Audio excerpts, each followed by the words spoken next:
मजबूरी इंसान से कई बार ऐसी चीजें करवा देती हैं जो वो अपने पूरे जीवन काल में कभी करना नहीं चाहता। आर्यन, जो कि कोलकाता का रहने वाला है और पेशे से एक बेहद ही बढ़िया बिजनेसमैन है, वो जितनी शिद्दत से अपना काम करता है उतनी ही जिंदगी को भी जीता है। आर्यन के पास एक बेहद प्यार करने वाली और हर कदम पर उसका साथ देने वाली एक खूबसूरत बीवी तान्या भी है। आज दोनों के घर एक पार्टी चल रही है जिसमें मिहिर, उसकी बीवी जूही और वर्तिका आई है। पांचों फुल ऑन मस्ती के मूड में हैं। नाच गाना शराब सब चल रहा था कि तभी डांस करते करते जूही को तान्या के हाथों का धक्का लग गया और उसके कपड़ों पर उसके हाथों की शराब गिर गई। तो उसे साफ करने वो वॉशरूम में गई।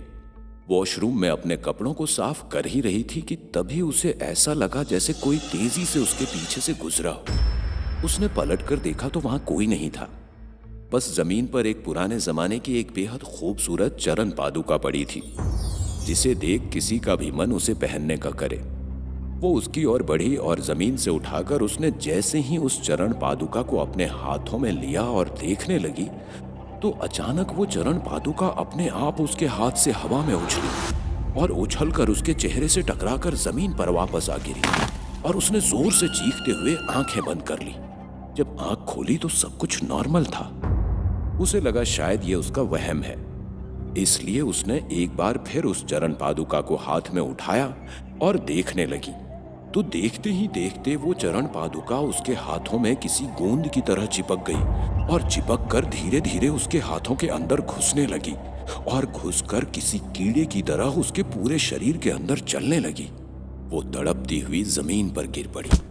उसके जमीन पर गिरते ही वो चरण पादुका उसके पैर के पंजों को फाड़ कर बाहर आई और उसके पैर लहूलुहान हो गए। ये देख जूही चीखते हुए वहां से जमीन पर रेंगते हुए बाहर जाने को हुई तो किसी ने उसका पैर पकड़कर उसे हवा में उठाते हुए जोर से बाथरूम के वॉश बेसिन के पास पटका और वो वॉश बेसिन और उसके सामने लगे शीशे को तोड़ते हुए जमीन पर गिर पड़ी और टूटते हुए शीशे के टुकड़े उसके शरीर में घुस गए और फिर दो हाथ उसकी ओर बढ़े और उसके हाथ से कांच खींच कर निकाल के उसका चेहरा मरोड़ते हुए उसका खून उस चरण पादुका पर डालने लगे। तो उस चरण पादुका में धीरे धीरे करके घुटनों से लेकर कमर तक का हिस्सा उभरने लगा और उस चरण पादुका में पैर से लेकर कमर तक का आदमी तैयार हो गया। और फिर उस चरण पादुका में तैयार हुए आदमी के कमर से कई सारी नसें बाहर निकली और निकलकर उसने जूही को अपनी ओर खींचा और उसके गले में रस्सी की तरह अपनी नसें लपेट कर उसकी जान ले ली और इसी के साथ उसकी मौत हो गई। जब काफी देर तक जूही वॉशरूम से नहीं आई तो मिहिर को फिक्र होने लगी। वो पार्टी छोड़कर वॉशरूम की तरफ गया, लेकिन उसे जूही कहीं नहीं मिली। उसने कई कॉल लगाए पर उसने कॉल भी नहीं उठाया। मिहिर ने ये बात सबको बताई तो मिहिर के चेहरे पर दिख रही परेशानी देखकर सब जूही को ढूंढने लगे। जूही, जूही, जूही जूही चिल्लाता हुआ मिहिर एक कमरे में गया तो उसे पर्दे के पीछे एक परछाई दिखी। तो उसे लगा कि वो जूही है, उसे परेशान कर रही है। इसलिए वो धीमे कदमों से उसकी ओर गया और उसको पीछे से जैसे ही जकड़ने को हुआ तो उसका हाथ उसके शरीर से आर पार होने लगा। ये देख वो उल्टे पैर वापस भागा तो कमरे का दरवाजा एक चरमराहट की आवाज के साथ बंद हो गया। दरवाजे के बंद होते ही वो वही दरवाजा पीटते पीटते रोते बिलखते वहीं बैठ गया कि तभी उसे एक आवाज आई। ये आवाज किसी के कदमों की थी। उसने चारों तरफ नजरें घुमाई तो उसने देखा एक चरण पादुका धीरे धीरे जमीन से चलती हुई उसकी ओर आ रही है।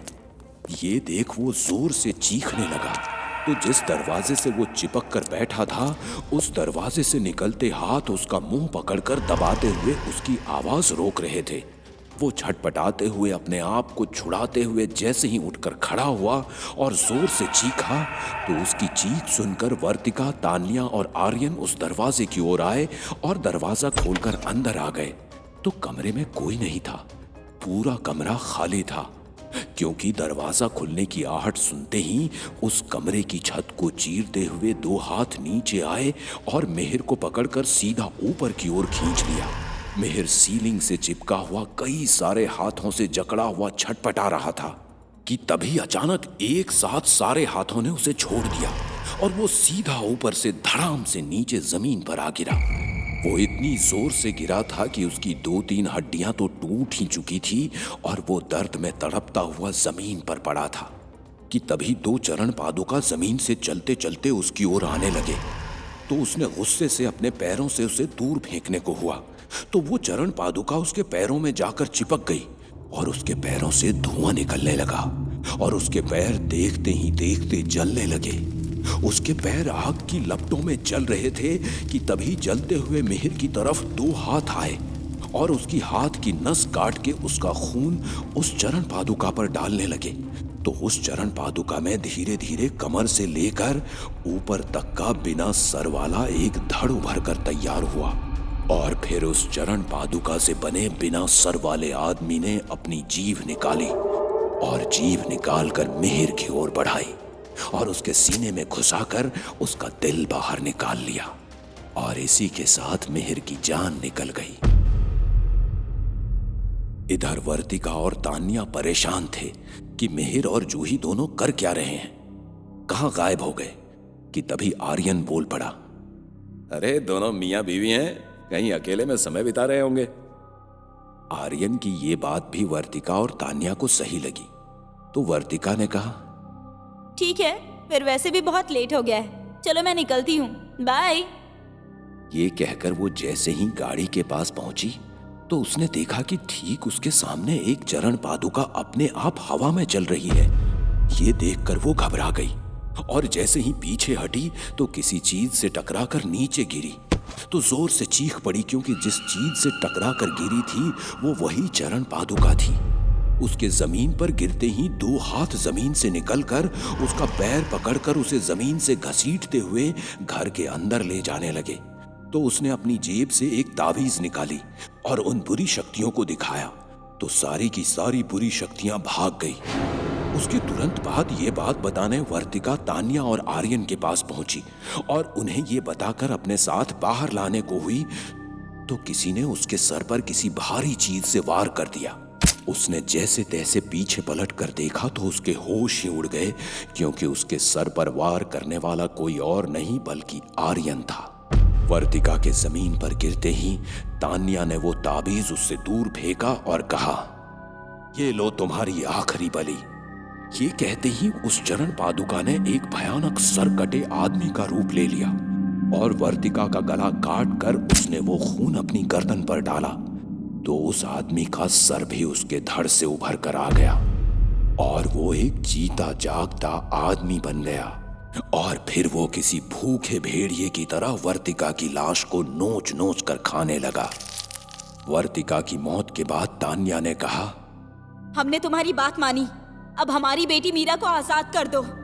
तान्या के ये कहते ही उस शैतान आदमी ने कहा, अभी नहीं, अभी मुझे और इंसानों का खून चाहिए। ये सुनते ही तान्या रोने लगी और रोते रोते कहने लगी, सब मेरी गलती है, ये सब मेरी वजह से हो रहा है। क्या गलती है तान्या की? कैसे फंसे आर्यन और तान्या इस मुसीबत में? कहां है इनकी बेटी मीरा? जानने के लिए सुनिए चरण पादुका का अगला भाग।